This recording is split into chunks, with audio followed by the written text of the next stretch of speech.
வாக்கு சேகரிக்க சொந்த தொகுதிக்கே சென்ற திமுக அமைச்சர் அனிதா ராதாகிருஷ்ணனிற்கு மக்கள் கடும் எதிர்ப்பு தெரிவித்துள்ளனர். உதயசூரியன் சின்னத்தில் தாருங்கள் என கேட்டு இதோ உங்கள் இல்லங்களை தேடி உங்கள் அன்பான ஆதரவை நாடி வருகை தந்து கொண்டிருக்கிறார்.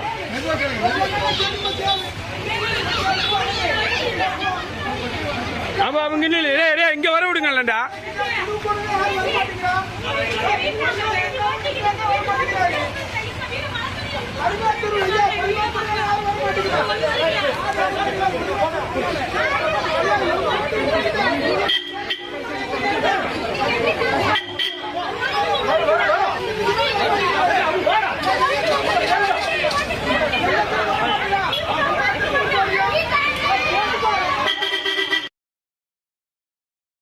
செய்திகளை உள்ளது உள்ளபடி தெரிந்து கொள்ள ரெஃப்ளெக்ட் நியூஸை சப்ஸ்கிரைப் பண்ணுங்க.